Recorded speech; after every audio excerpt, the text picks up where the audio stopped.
네, 제가 링크를 공유 드려서 지금 이제 늦은 사람들은 링크 타고 들어오시면 될 것 같고요. 제가 발표할 논문은 코로나 바이러스의 돌연변이 분석을 다뤘습니다. 발표에 앞서서 저는 지금 연구실에서 방역 과제를 지금 수행 중이고, 해당 논문은 이제 방역 과제를 진행하는 데에는 이제 꼭 필요한 내용을 담고 있지만, 저희가 프로포즈드 메소드가 연구실에서 추구하는 방향과는 많이 어긋나는 부분이 있습니다. 따라서 논문의 인트로랑 간단한 이제 데이터까지 소개를 드리고, 연구실의 방역 과제에서 코비드-19 바이러스를 저희가 어떤 식으로 분석하고 있는지를 이 자리에서 같이 공유를 드리려 합니다. 네, 수년 전에 먼저 발생했던 사스랑 메르스는 코비드-19와 마찬가지로 코로나 바이러스 계열의 일종이면서 그 세 개 바이러스는 그 구조가 비슷하다고 합니다. 여기에 세 번째, 이게 홀게놈 시퀀스라는 말은 우리말로 이제 전장전체 염기설이라고 이렇게 불리는데요. 이제 이것과 이 바이러스성 단백질의 이게 배열을 비교를 하면은 바이러스의 어떤 돌연변이 판별이 가능하다고 이제 그 전문가들은 이제 분석을 하고 있습니다. 여기서 이 BAST랑 MAFFT라고 불리는 소프트웨어로 11개의 염기서열을 이 논문에서 분석을 수행을 했고요. 코비드-19 바이러스가 이 글라이코프로틴이라는 단백질에서 돌연변이를 발생시켰다는 결론을 내리게 됩니다. 네, 이제는 저희 모두가 아시다시피 이 코비드-19 바이러스는 2019년 12월 31일에 이 중국의 우한시에서 발발한 전염성이 매우 높은 코로나 바이러스입니다. 이 코비드-19는 코로나 바이러스의 이제 7번째 종으로 구분이 되었고요. 박쥐나 뱀과 같은 이제 고위험 감염 원천에 비해서 현재까지 해양 생물에서의 어떤 해양 생물에서부터 감염이 되었다라는 보고는 현재까지는 없습니다. 해당 논문의 유전자 분석 결과 코비드-19는 이 몇 년 전에 저희가 이제 사스 바이러스랑 약 80%의 시밀러리티를 보였다고 이제 얘기를 합니다. 첨언하자면은 이제 이러한 정보들이 저희가 이제 연구실의 방역 과제를 수행할 때는 대체 데이터를 활용할 때 좋은 예가 될 수도 있습니다. 그래서 저희가 이제 2020년 3월 기준으로 이 논문이 2020년 3월에 지금 이제 제출이 된 논문인데요. 2020년 3월 기준으로 하지만 이제 현재까지도 코비드-19가 이 기존의 이제 사스랑 메르스와 같은 다른 종류의 이제 코로나 바이러스 계열에 비해서 이 지금 치사율이 이제 현재까지는 적다고 이제 보고가 되었고요. 이제 반면에 바이러스의 전염성이 굉장히 강한데 사람과 사람 사이의 접촉이 가장 지배적인 그런 감염 요인이 되고 있습니다. 그리고 이제는 뭐 당연한 얘기지만은 많은 연구들에서 감염자의 어떤 기침이나 혹은 재채기가 공기 중으로 전파가 돼서 다른 사람을 빠르게 감염시킨다는 것이 보고되었습니다. 우리가 생물학적으로 이제 구조적인 분석을 해봤을 때 코비드-19가 사스에서 당단백질 이 S라고 불리는 이 글라이코 프로틴과 그리고 핵산 단백질이라고 불리는 이 N이라는 그 단백질과 단백질의 돌연변이로 감염체는 박쥐라고 합니다. 본 논문에서는 뒤에서 소개드릴 이 NCBI 죠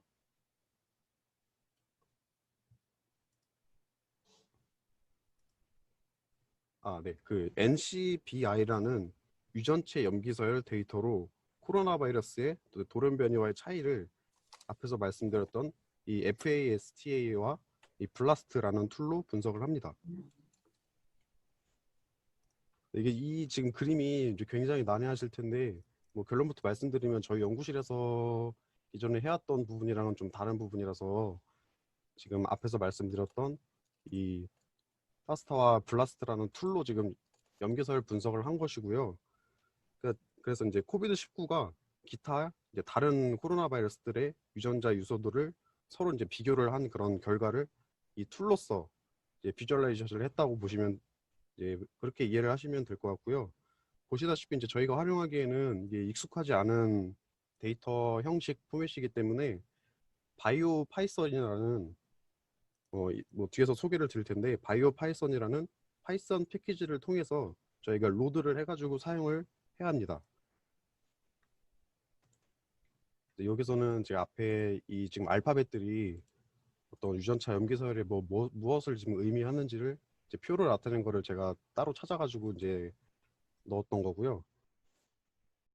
이 논문에서 사용된 블라스트 툴의 그 또 다른 그림인데 이게 제가 찾아보니까 매뉴얼이 그렇게 복잡하지는 않습니다.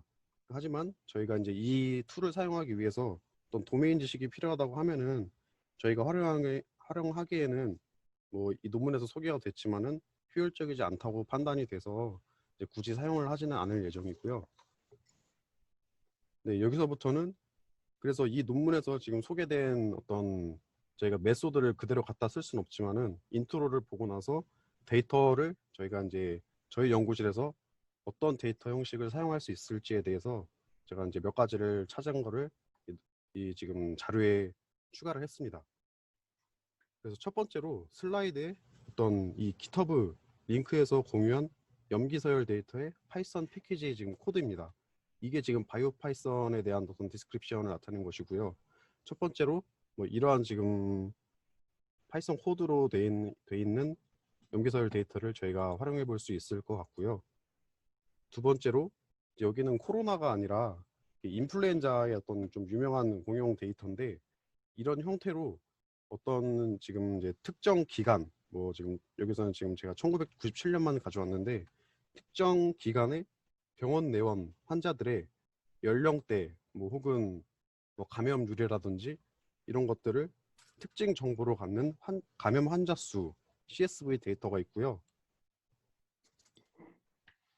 세 번째는 이게 저희 나라 사이트인데 각국에서 어떤 다른 나라에서 국내로 인구가 이제 유동 인구 수의 어떤 그런 분석 뭐 목적별 데이터를 나타낸 건데 보시는 웹페이지에서는 이 앞에서 이제 국적뿐 아니라 성별 혹은 목적 또 다른 이제 연령 등에 따른 유동 인구 수도 저희가 따로 설정을 하면은 이제 그대로 저희가 사용할 수 있는 포맷으로 데이터를 얻을 수 있습니다. 네 번째는 이게 32 x 32 픽셀 이미지 데이터인데요. 지금 여기서 보시는 이제 이 Y축은 원본 바이러스의 어떤 유전자 염기 서열을 의미를 하고 이 X축은 저희가 분석하고자 하는 어떤 바이러스 샘플의 염기 서열을 나타내서 이 기존의 원본 바이러스랑 그리고 저희가 비교 분석하고자 하는 바이러스의 이제 염기 서열이 뭐 어느 정도의 지금 유사도를 가지고 있는지를 이 픽셀 이미지 파일로 분석을 할 수 있습니다. 그래서 저희가 이제 32바이 32를 지금 넣었는데 256바이 256까지 데이터를 얻을 수 있었고요. 실제 실험에 활용할 때는 이 옆에 Y축이랑 X축처럼 이제 숫자가 지금 텍스트로 나와 있는 거는 저희가 임의로 삭제를 하고 이제 그림 파일만 가지고 진행을 했습니다. 저희 마지막으로 그 뭐 여기는 의료 영상학에서 사용되는 인간의 이제 폐의 엑스레이와 이제 CT 촬영본을 사용할 수 이게 사용할 수 있어 보이는데 저희가 지금 분석하고자 하는 게 코비드 19인데 이게 폐렴이라서 저희가 이제 폐사진을 임의로 가져와 본 거고요. 이제 이것도 저희가 그 파이썬으로 활용할 수 있게끔 이제 코드로도 같이 이제 공유가 돼 있는 그런 데이터가 되겠습니다. 그리고 네, 저희가 그래서 이러한 논문의 인트로를 가지고 그리고 이러한 데이터들을 가지고 이제 이게 크게 좀 두 가지의 접근법을 사용을 했는데요. 이제 그것에 대해서 설명을 드리겠습니다. 그래서 앞에서 이 네 번째로 소개를 드렸던 픽셀 이미지 데이터로 연구실에서 두 가지의 클러스터링 방법으로 접근을 해보았습니다. 이제 금일 발표드리는 논문 내용처럼 코비드-19 코로나 바이러스는 이미 이 돌연 변이가 발생을 했습니다. 그리고 첫 번째 접근법의 어떤 목표는 돌연 변이 발생이 됐는지 그러니까 발생 여부 확인과 돌연변이 군집이 총 몇 개가 생겨났는지, 돌연변이 군집의 개수, 그리고 돌연변이를 구분짓는 어떠한 열쇠가 될 어트리뷰트를 특정을 하고, 이제 그게 맞나 틀리나 이제 그거를 이제 검증을 하는 그런 것을 첫 번째 접근법의 목표로 삼았고요.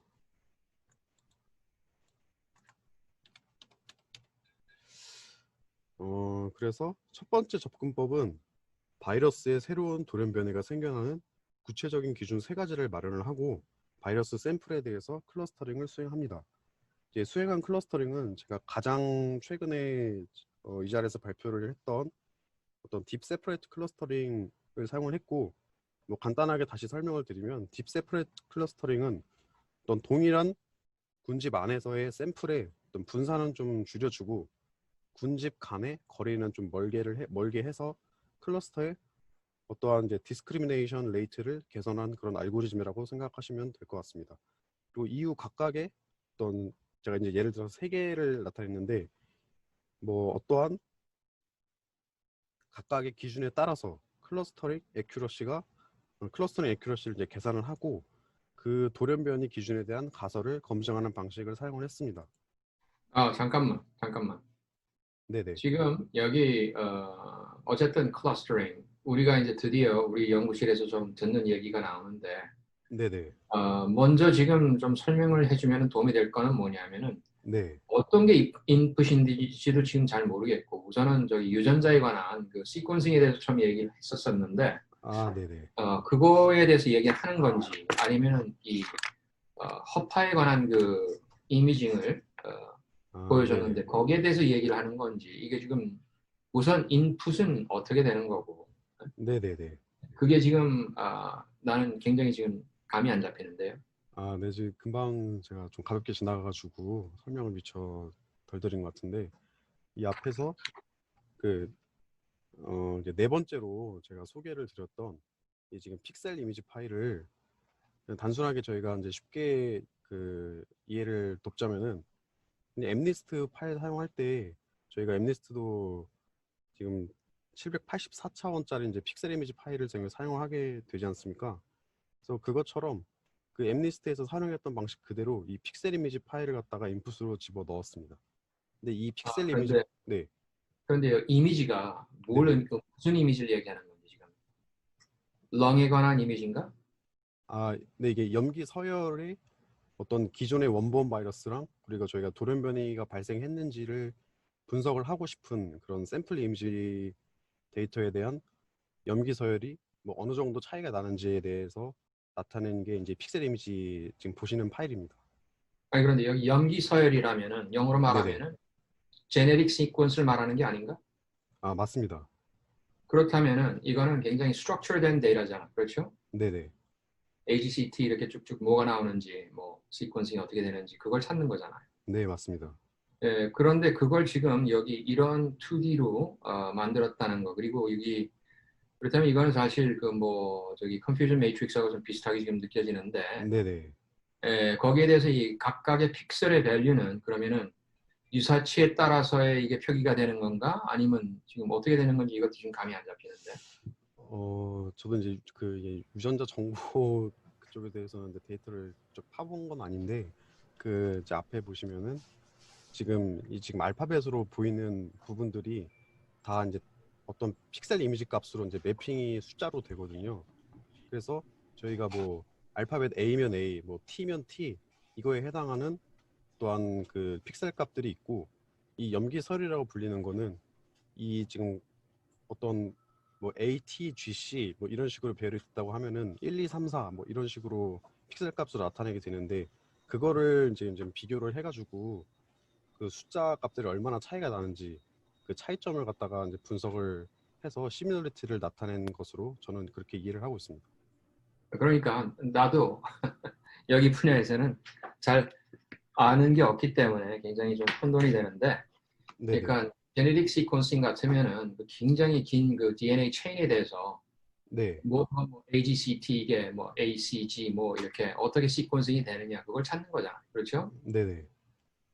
그렇다면은 이 어떤 면에서 보면은 그냥 디멘션은 굉장히 긴데 거기 각각의 위치는 굉장히 간단한 편이고 네. 그렇게 해서 지인 하나하고 다른 지인 첫 번째 지인이 하나는 G였는데 하나는 C였다. 네. 이걸 지금 여기서 이제 비교를 하는 건지 왜냐하면 0에서 30이라고 이러고 적어놨는데 이 아, 네. 축의 의미는 뭐죠? 그러면 0에서 30이라는 게 이게 그러니까 저희가 32개의 어떤 알파벳 염기설 배열을 본 건데요. 그 시퀀스를 본 건데 이게 A부터 그러니까 0번부터 31번까지 그러니까 총 32개의 어떤 알파벳 지금 배열을 본 건데 그 배열이 예를 들어서 이제 A, B, C, D가 원본이었고 그리고 저희가 분석하고자 하는 이 X축의 데이터가 A, B, C, D면은 이거는 돌연변이가 발생하지 않았다고 얘기를 하는 거고 예를 들어서 이제 A, B, D, C라고 하면은 이 세 번째와 네 번째의 어떤 시퀀스에서 돌연변이가 발생했다 이제 그런 식으로 이제 분석을 합니다. 음, 어쨌든 너무 시간 많이 잡아서 미안한데 네, 여기에 대한 지식이 내가 결여가 돼서 잘 감이 안 잡히는 건데 어쨌든 네네. 그럼 이미지가 지금 형성이 돼서 그다음 어떤 식으로 클러스터링에 대해서는 얘기가 되는 거죠, 그럼? 네, 이게 좀 저희가 이제 두 개에 대해서 접근법을 사용을 했는데 첫 번째는 네, 첫 번째는 일단은 돌연변이가 이제 실제로 발생을 했죠. 근데 이제 돌연변이가 발생을 했다라는 가정을 깔고 첫 번째 어떤 클러스터링의 목표를 말씀을 드리면은 돌연변이 발생일 여부, 돌연변이 발생했는지와 그리고 돌연변이가 몇 개의 군집에서 이제 돌연변이가 일어났는지, 돌연변이가 몇 개인지, 그리고 돌연변이를 그러니까 뭐 때문에 돌연변이가 이제 발생했는지 이렇게 이제 세 가지를 찾는 것을 저희가 목표로 했고 그래서 접근법은 지난번에 제가 딥 세퍼레이트 클러스터링이라고 이제 그 가장 최근에 제가 발표한 어떤 논문이거든요. 제가 작성을 했던 논문이고 이 논문을 좀 간단하게 말씀을 드리면은 디스크리미네이티브 러닝에 대해서 얘기를 한 건데 동일한 군집 내 샘플의 분산을 좀 줄여주고 그리고 군집 간의 이제 거리를 멀게 해주는데 제가 지금 여기서 얘기하는 군집이라는 거는 돌연변이 그 군집을 얘기를 합니다. 그래서 어떤 이제 원본 바이러스 그리고 돌연변이 A, 돌연변이 B에 대해서 좀 더 확실하게 구분짓기 위해서 제가 이 클러스터링 방법으로 접근을 했고요. 그래서 이 접근법의 어떤 핵심은 방법은 어떤 기준을 정해줍니다. 이 기준이라는 것은 뭐 예를 들어 이제 대륙에 따라서 돌연변이 A, B 그리고 원본 이렇게 발생이 될 거다. 뭐 두 번째로는 뭐 국가에 따라서 한국이면 한국에 대한 돌연변이 바이러스가 있을 거고 뭐 중국이면 중국에 대한 바이러스가 있을 거다. 그리고 시간이 바뀜에 따라서 뭐 2019년의 바이러스와 2020년의 바이러스는 유전자 염기 서열이 달라서 돌연변이가 발생했다. 이런 식으로 저는 이제 총 3개에 대해서 이제 그 기준을 이제 미리 설정을 하고 그거에 대해서 이제 검증을 해봤습니다. 네, 질문이 하나 있는데요. 네네. 지금 병원기가 예전에 제안한 그 방식은 네. 어떻게 보면은 그 클래스가 이미 주어져야 되잖아요. 네. 카테고리에 대해서 이미 어떤 정보가 뭐 몇 개의 클래스가 있다라고 주어져야 되는데 네. 지금 풀려고 하는 문제에서는 돌연변이는 발생을 했다라고 일단 가정을 한다고 하더라도 네네. 돌연변이가 몇 개가 발생했는지는 네. 정보가 없는 상태잖아요. 그 정보가 저희가 일단 데이터를 이미 지금 보유를 한 상태고요. 이 대륙이라고 하면은 저희가 이제 대륙이 이제 5개잖아요. 네네. 네. 6개잖아요. 그래서 그 6개에 대해서 이거는 이제 K 개수가 이제 6이라고 제가 이제 지정을 했고 가지고 있는 샘플도 이제 클래스가 이제 대륙에서는 6개고 또 국가에서는 이제 국가에 해당하는 클래스 개수를 저희가 이제 이미 가지고 있어서 그 정보가 있는 상태라고 보시면 됩니다. 그러면 돌연변이가 대륙별로 국가별로 발생한다는 얘기인 거예요? 그러면? 이제 이렇게 될 것이다라고 가정을 하고 이 가정이 네네. 맞는지를 검증을 클러스터링으로 한다는 그런 얘기였습니다. 어, 그 접근법보다는 그러면은 네네. 지금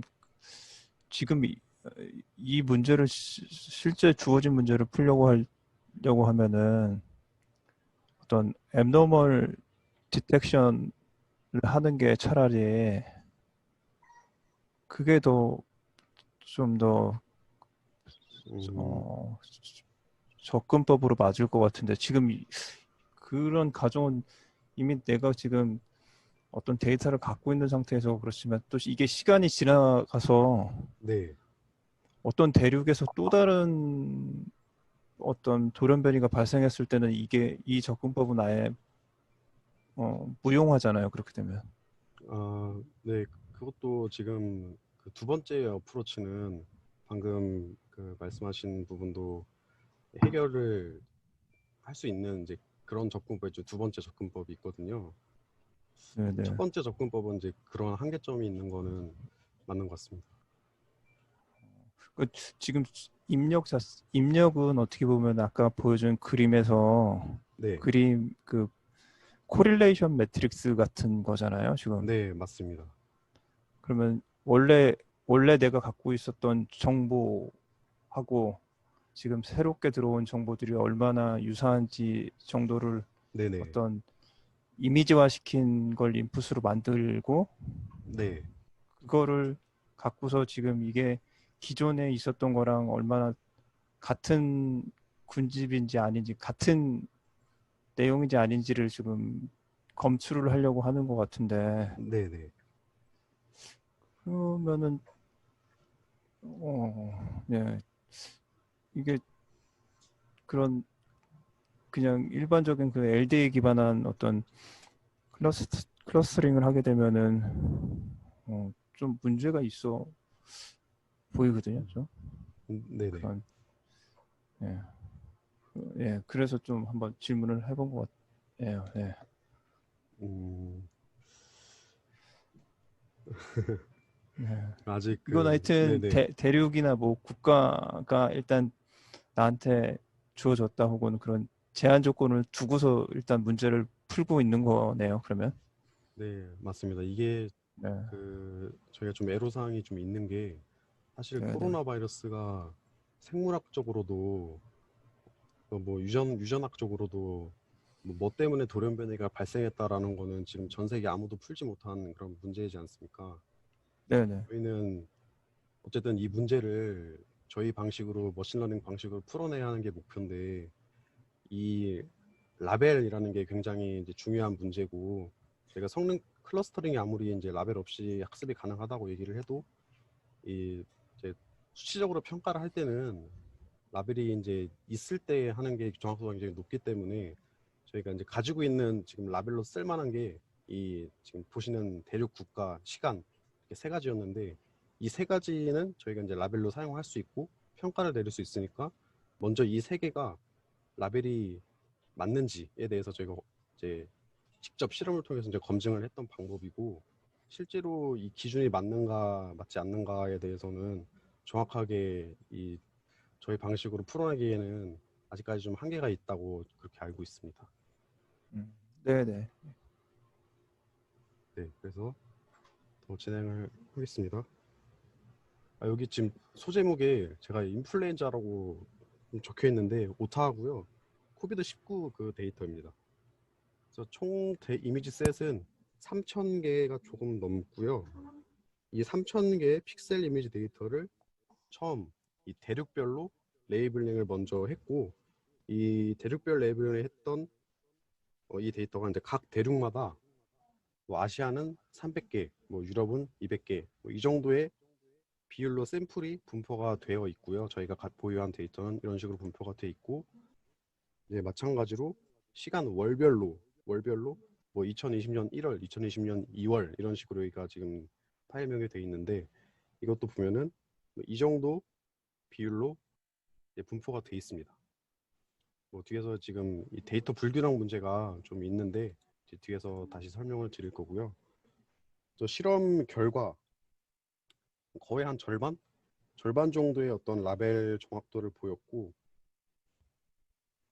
이 붉은색의 네모칸 안을 좀 집중해서 보시면 이 네모칸 안의 샘플과 같이 대륙 안에서 이 지금 0번, 1번, 2번, 3번이 뭐 각각 지금 이제 아시아, 0번은 아시아, 1번은 유럽, 2번은 뭐 북아메리카, 3번은 오세아니아 뭐 이런 식으로 지금 라벨링이 된 거를 이제 칼라로 구분지어서 표현을 한 건데 이 지금 하늘 색깔 3번을 보시면은 오세아니아인데 대륙별로 이 라벨링이 된다, 대륙별로 클러스터링이 된다, 군집화가 이루어진다라고 하면은 이 하늘색 데이터는 그대로 하나의 이제 군집이 되어 있을 거고 초록색은 또 초록색대로 군집화가 되어 있어야 되는데 이 지금 학습이 진행될수록 이 같은 이 하늘색 군집 안에서 또 군집화를 또 그 안에서 해버리니까 그래서 성능이 지금 100%못 미치는 이제 그런 결과를 나타냈다고 판단했고 이렇게 판단이 된 어떤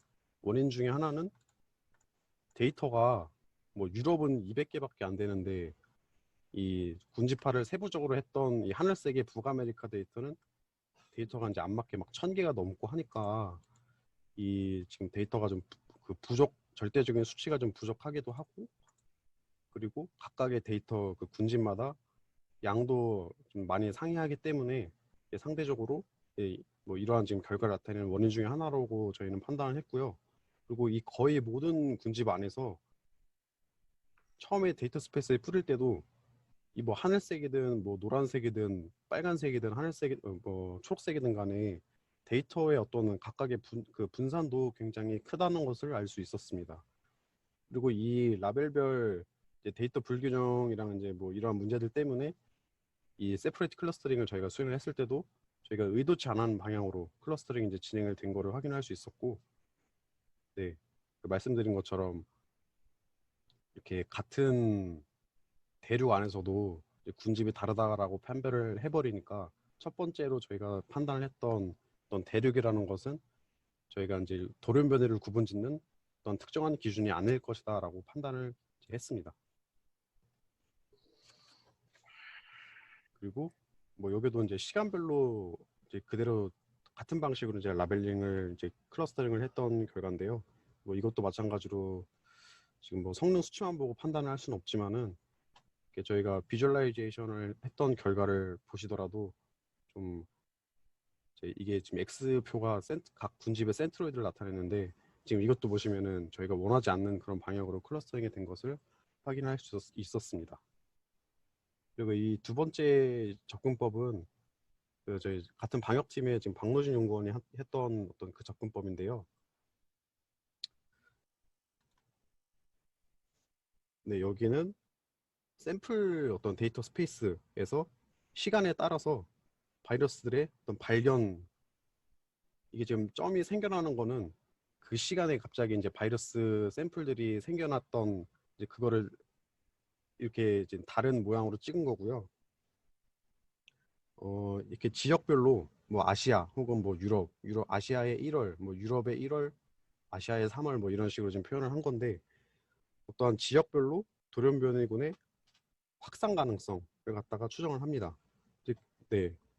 그래서 가장 이 오른쪽 원을 이제 주목을 해보시면은 맨 처음에 이 초록 색깔 X표가 유럽의 2월 데이터인데 유럽의 2월 바이러스에 3월이 됐을 때 아시아에서 이 이제 같은 어떤 비슷한 그 바이러스가 3월에 새로 생겨나는 것을 알 수가 있고 이제 이거를 통해서 저희가 이제 생각을 해볼 수 있는 것은 어떤 2월에서 3월로 이제 시간이 흐르게 되면서 유럽에서 이제 아시아로 이제 같은 돌연변이 바이러스가 전파가 되었다라고 이제 분석을 할 수 있습니다.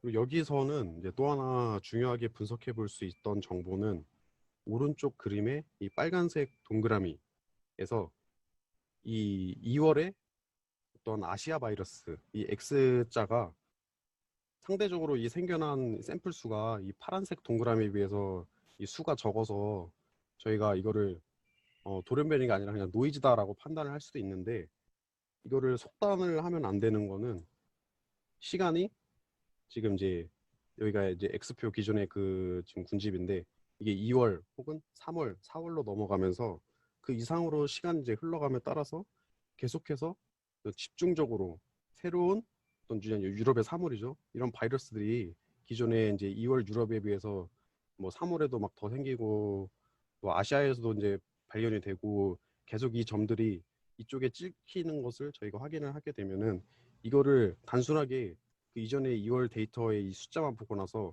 노이즈라고 판단을 할 수 있는 게 아니라 그 이후 달에 어떤 발견 양상을 보고 나서 이거는 새로운 돌연변이가 발생을 했다라고 판단을 할 수가 있다는 그런 분석을 할 수가 있습니다. 그러니까 다소 이게 내용이 굉장히 좀 난해하지만은 어떤 본 논문에 질병 역학적인 그런 정보를 지닌 어떤 데이터들을 앞에서 저희가 5개를 지금 예로 들었는데 어떤 기계학습에서 사용을 할 수 있는 그런 형태로 가공을 해가지고 코비드-19 바이러스의 이제 지금 방역 과제 이제 궁극적인 목표인 이제 위험도 예측으로 저희가 이제 응용을 해볼 수도 있다는 것을 저희가 실험으로 확인을 해보고 있습니다.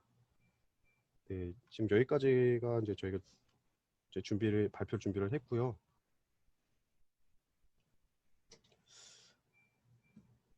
네, 그 사실 이게 논문 세미나인데 제가 봤던 논문이 이제 방역 과제에만 좀 도움이 되는 거라서 인트로랑 이제 데이터 부분만 좀 소개를 드리고 이후에는 약간 과제 발표 형식으로 좀 진행을 드렸습니다.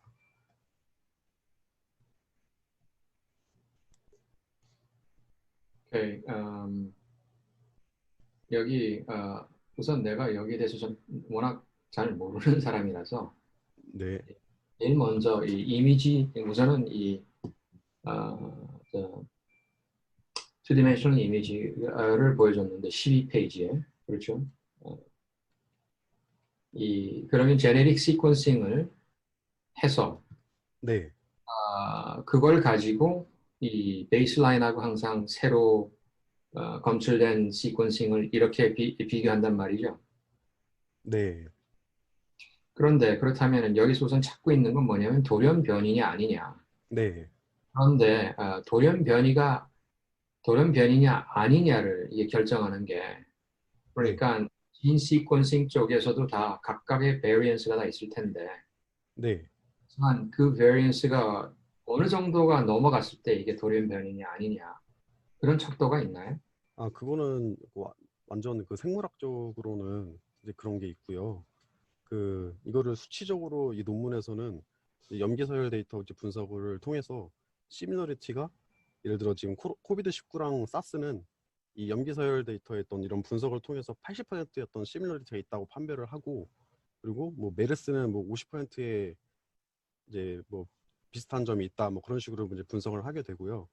그래서 돌연변이다 아니다라는 것은 그 생물학적인 완전 그런 정보라서 네 그렇게 나와 있습니다. 이걸로 시밀러리티 분석을 할 수가 있습니다. 오케이. 예, 그거는 대략 어렴풋이 좀 이해가 가는데 네네. 그렇다면은 여기서 어쨌든 돌연변이가 일어났느냐 아니면 이 각각을 이렇게 비교를 할 때 아까 얘기했듯이 뭐 80%, 뭐 50% 이러는데 네. 그러면 그런 거에 관한 그 척도가 아니고 순전히 그럼 클러스터링으로 했단 네. 말이죠. 이거를 어떤 다시 벡터로 이걸 바꿔서 그러면은 클러스터링으로 만들었단 말이죠. 이 정보를. 네, 그 클러스터링으로 그거를 봤던 거는요. 저희가 이제 그냥 픽셀 이미지 파일을 봤다고 하면은 이 단순하게 이제 컴퓨전 매트릭스처럼 생긴 이 픽셀을 갖다가 저희가 보고 나서 딱 이거다라고 얘기를 할 수는 없는데 뭐 지금 예를 들어서 이 유전자 염기 서열이 원본하고 저희가 하고자 하는 샘플이 이 배열이 완전 똑같다고 하면은 100%가 나오겠죠. 근데 이제 그런 데이터가 있고 그리고 반면에 뭐 한 20%밖에 안 나오는 시뮬러리티 데이터가 있다고 하면은 저희가 눈으로 봤을 때는 이게 100%인지 20%인지 이게 확인이 안 되는데 그 반면에 저희가 데이터 스페이스에 이거를 뿌려봤을 때도 이 100%와 20%가 클러스터링을 통해서 다른 군집으로 할당이 되는지를 제가 이제 확인을 해봤다고 이제 그렇게 판단하시면 될 것 같습니다. 오케이. 네, 어쨌든 이 그림에 대해서는 내가 여전히 좀 잘 이해가 안 가는데 왜냐하면 시퀀싱이니까는 네네. 3부터 31이라 그랬죠. 네, 소리가 영, 잠깐 안 영, 들려가지고. 예, 그래서 0이랑 0 비교하고 1이랑 1이랑 비교하고 그렇게 되는 게 아닌가요? 제네릭 시퀀싱 비교하는 거는. 여기서는 맞습니다. 0이랑 예. 4, 0이랑 아, 4 이렇게 지금 교수님, 그러니까 아니, 이게 지금 이 데이터가 표현하고 있는 게요. 그 세로축이 아까 그 김병학 연구원이 보여줬던 그 뭐 UGA, 뭐 UWA 이러한 유전자 그 염기 서열이 있지 않습니까? 네. 그 왼쪽이 최초 그 2019년 12월에 최초 우한에서 발생됐던 그 아니 그 코로나 바이러스 벡터가 왼쪽 세로 그 영어가 있다라고 생각을 하시고요. 그리고 그 가로로는 그 새로운 어떠한 퍼진 국가에서 채취한 바이러스입니다. 그러다 오케이. 보니까 네, 그러면은 이제 0번째 서열과 국가에서 0번째 서열만 비교한 게 아니라요. 그럼 그 왼쪽 최초 우한 그 세로에 있는 그 바이러스 서열과 가로 이 세로 아니 그 가로 그 국가에서 또 다른 퍼진 국가에서 그 채취한 염기 서열에서 지금 이건 32비트짜리고 64비트, 128비트 여러 개가 있는데 32비트면은 32개의 염기 서열을 다 비교해 본 겁니다. 오케이. 그러니까 네네. 그래서 내가 궁금한 게 뭐냐면 이게 이 permutation이 아니고 그러니까 여기 sequencing이잖아요. 그러니까 순서가 중요하잖아. sequencing이라는 말은. 맞습니다. 예, 그러니까 0은 0끼리, 1은 1끼리 이렇게 비교해야 되는 게 아닌가라는 생각을 하는데 그런 시퀀싱 비교가 아니고 0번째랑 1번째, 0번째랑 2번째 이렇게 각각 다 전체적으로 다 지금 비교를 하게 돼 있는 좌표인 것 같은데. 그렇죠? 네, 맞습니다. 근데 뭐 이걸로도 충분히 교수님께서 말씀하셨던 0은 0끼리만 비교하고 1은 1끼리만 비교하고 이렇게 하는 게 결국 대각선만 보는 거잖아요. 그렇죠. 이 매트릭스에서. 예, 그렇게만 봐서도 솔직히 아니 그렇게 보는 게 맞을 텐데요. 저희가 받은 거는 어떠한 그 염기 서열의 그 스펠링이 아니라 그냥 단순히 이 영어만 아니 이 화면만 가지고 있는 상태였어가지고요. 예. 어쨌든 네. 이게 뭐가 문제냐면은 네. 지식 충분하지 않은 사람이 이런 걸 보게 되면 항상 위험한 짓을 저지르게 되거든. 나같이 지금 많이 모르면서 자꾸 골치 아프게 질문을 하게 되는데 그것 때문인 것 같아. 내가 여기에 대해서 잘 모르기 때문에 그렇지만 이 시퀀싱에 관해서 난 이렇게 생각하고 있었기 때문에 이게 좀 궁금해지는 거예요. 어쨌든 그럼 이건 나중에 또 여러분이 나한테 또 설명해 줄 수 있는 기회가 있으면 좋겠네. 네, 네, 알겠습니다. 재밌었습니다. 다른 분들 더 질문 있습니까?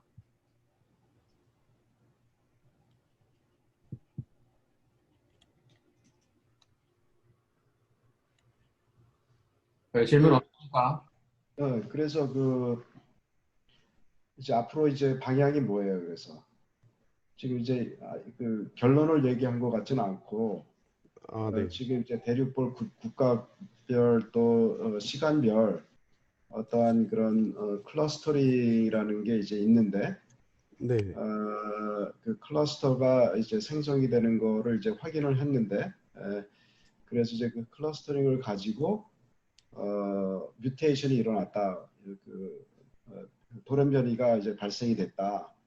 네네. 라는 거를 이제 어떻게 보면 이제 보여준 거예요. 그렇죠? 이제 클러스터가 몇 개가 있기 때문에 딱 하나만 있는 게 아니고. 네. 그래서 그 상황에서 이제 지금 이제 이 연구하는 내용이 네. 그러니까 클러스터링을 잘했다? 그러니까 이제 그 의도인지 아니면 이 클러스터링하고 또 이제 또 다른 어떤 트렌드하고 관련된 거를 이제 뭐 보여준다거나 증명하는 게 지금 네. 앞으로 이제 하고자 하는 그런 방향인지 그것 좀 알려주세요. 어, 이게 지금 세 번째 데이터가 저희 팀 지금 세 명이 찾은 어떤 사이트의 어떤 데이터인데요. 여기가 아까 이제 뭐 국적별이라든지 혹은 뭐 성별, 뭐, 뭐 예를 들어 학회 때문에 뭐 왔다 뭐 이런 되게 목적별이라든지 되게 다양한 어떤 기준에 따라서 우리나라의 해외 인구가 얼마나 유입이 됐는지에 대해서 수치적으로 각 국가마다 뭐 대륙별로 국가마다 굉장히 이제 자세하게 나와 있는 데이터가 있는데요. 이제 이거를 통해 가지고 뭐, 뭐 A면 A, 뭐 B면 B에 따라서 A랑 뭐 B, C 어떤 이 어트리뷰트들이 굉장히 많을 텐데 그거에 대한 코릴레이션 혹은 뭐 인과관계라든지 상관관계라는 거를 좀 분석을 이제 해보는 것을 제일 이제 당면하는 그런 목표로 생각을 하고 있습니다. 오케이, 알겠습니다. 땡큐. 이상입니다. 네, 감사합니다. 질문이 하나 있는데요. 네네. 그 아까 풀려고 하는 문제 뭐 세 가지 뭐 얘기 나온 게 있었잖아요. 어, 네네. 기대 효과, 여기 말씀하신 건가요? 네, 기대 효과 아까 아, 네. 어 그래서 아까 뭐 이 돌연변이가 왜 발생했는지도 뭐 파악을 하려고 한다고 했었던 것 같은데 맞나요? 왜 발생했는지는 네. 그거는 이제 모르는 건데 그러니까 뭐 무슨 기준으로 발생했는지에 대해서 검증한다고 제가 그렇게 말씀을 드렸던 것 같습니다. 그 기대 효과 두 번째에서 네, 어, 어떤 특징 요소가 큰 영향을 미치는지에 네. 대한 결과도 지금 있는 건가요? 이제 그게 코릴레이션 분석인데 이제 그게 앞에서 방금 말씀드렸던 이제 이 부분을 얘기를 한 거고요. 이게 저희가 가지고 있는 데이터가 이제 가장 이제 좀 유사한 게 이게 ILI 데이터라고 이제 미국의 어떤 병원 내원 환자들의 인플루엔자 데이터인데 여기를 보시면은 이제 뭐 나이대도 있고 뭐 시간도 있고 뭐 어느 주에 따른 뭐 인구 밀도라든지 뭐 굉장히 이제 여러 어트리뷰트가 있는데 이제 이 어트리뷰트들에 따라서 뭐 저희가 이제 유사하다고 생각해 볼 수 있는 거는 뭐 나이대, 뭐 고연령 환자들이 좀 더 인플루엔자 혹은 코비드19에 걸릴 확률이 높다. 뭐 이런 식으로 어떤 거는 저희가 그 뭐 코비드19 바이러스 어떤 질병 그거에 대해서 유사성이 있다라고 판별할 수 있고 어떤 거는 뭐 예를 들어 날씨 이런 거는 좀 관련이 없다라는 거를 저희가 이제 결과론적으로 좀 확인을 해볼 수 있다. 이제 그런 식으로 이제 그 의도로 지금 그 내용을 적었습니다.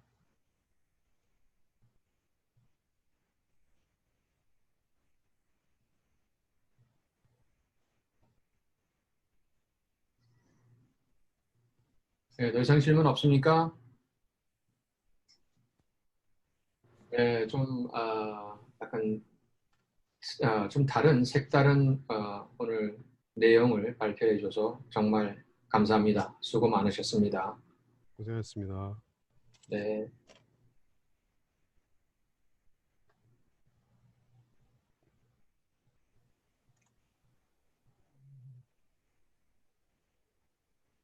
아,